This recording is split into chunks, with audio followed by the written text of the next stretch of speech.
có chúng cái đáy rake nào rồi cái rake có trò chết của con có á tại nó ta lại con tổ đấy mà khi ta tới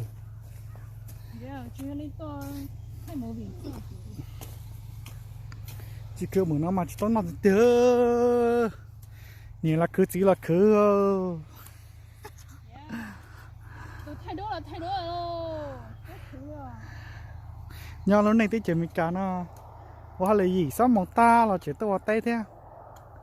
ơi yo sinh nhật bố thì nó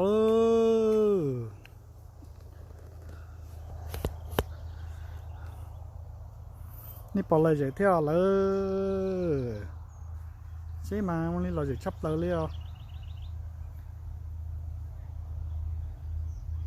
จะว่าเราว่าเบาจะย่อเบากูđã知道那个条大白哦nhỏ些些都要加几样了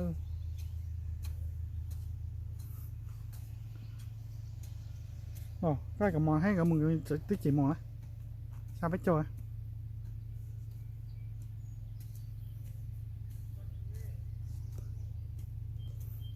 ô bé ơi chỉ nhỏ lo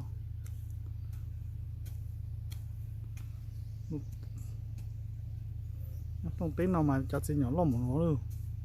cái này sẽ thà rồi lo nào mà tàu lên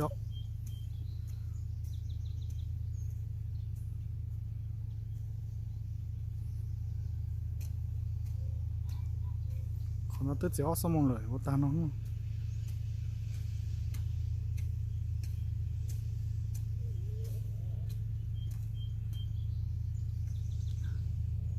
can we get covers later huh yeah can we get covers later huh covers what cover tôi chỉ sao phở ho cái chỗ nào phải cơ ô chứ phải cái ô lá này nó mang cái chuyện mình gửi chạy để chọn được người mình bắt ông ban nào ha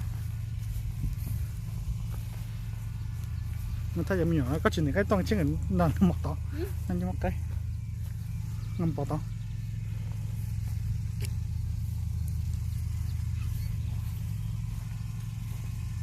có bao nhiêu đây hả chỗ tông này nó dưới muốn dưới đâu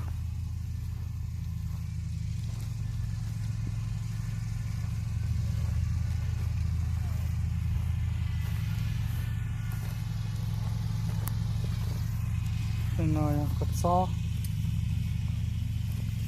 rồi đọt bớt shit thôi chỉ anh đỏ lì thôi nó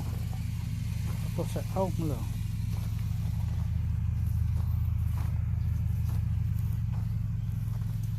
cái này chỉ strawberry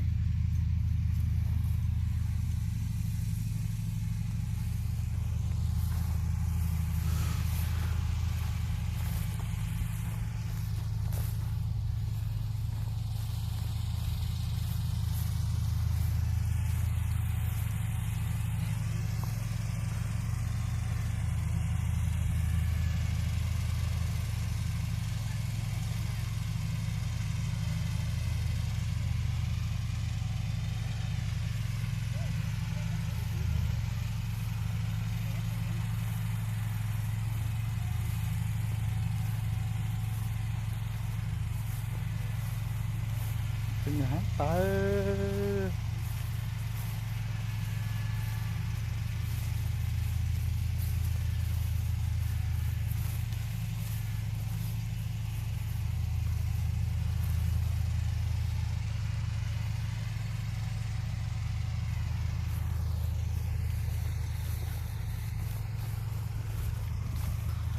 thấy vậy mới nhỏ nó thế mỗi gì mình tao cho nó thế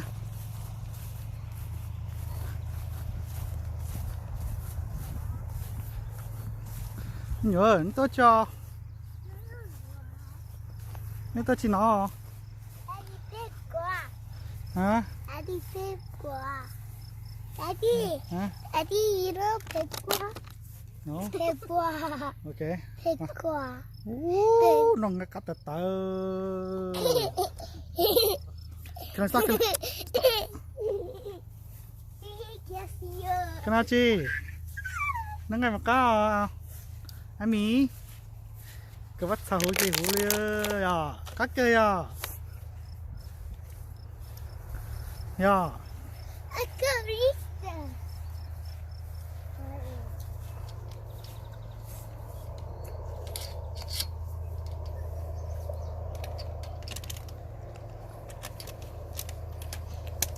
cái nào chi à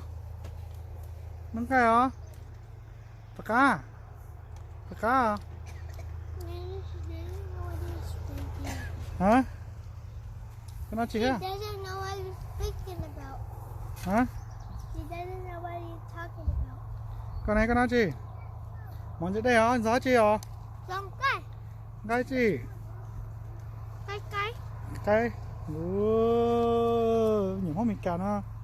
cho nó món trên đây nó ngắt cây hết nhờ nó phải có non gì hả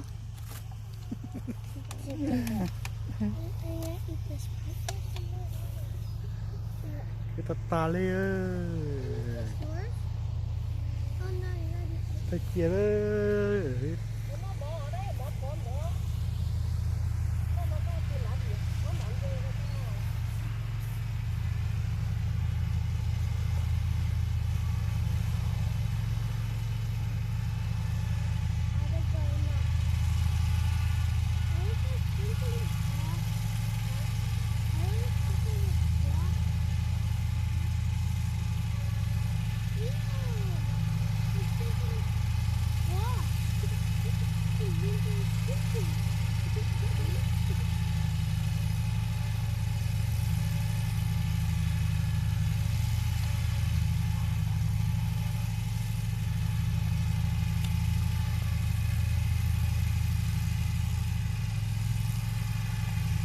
thấy nó là rất chỉ dễ một tàu đó tao muốn chả lo nó dễ thế liền tàu một chút xin năng là dễ tàu mà chả lo thì dễ thế lấy đó chúng nó nói dễ lấy hả thế này sẽ rồi sai nút thì không thế là chỉ mong cha mong tờ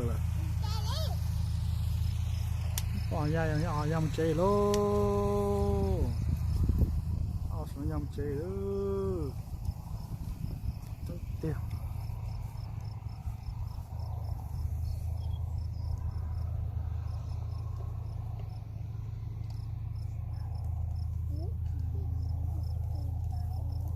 từng nhà nó trâu rau từng nhà là trâu rau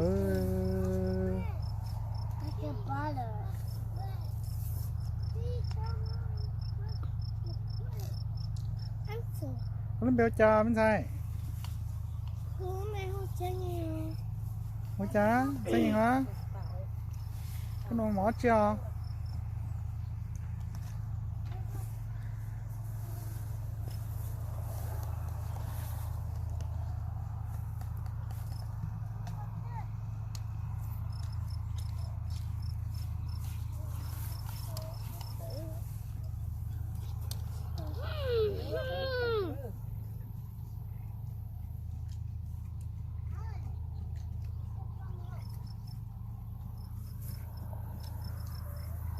ta cũng đủ rồi thế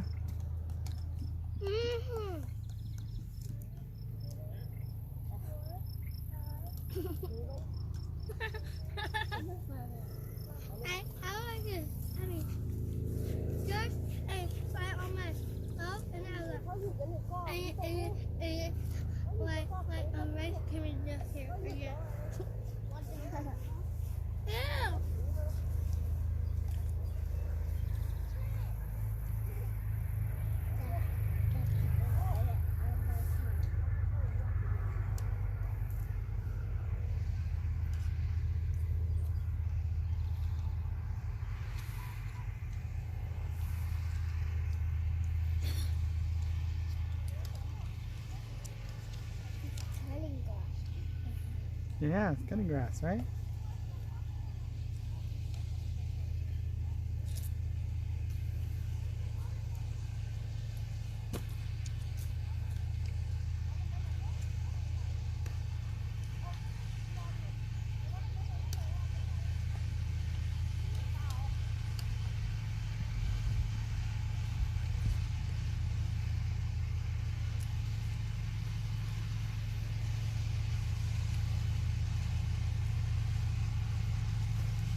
Chặt xin nhỏ cái cho nó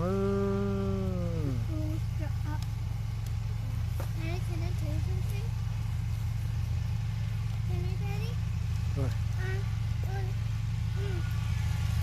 Daddy, Papa, need to go use the pipe where they cook the stuff at the gas station. They cook the nasal stuff at the gas station because Papa said, Mommy, hurry up, I need to poop. I don't know.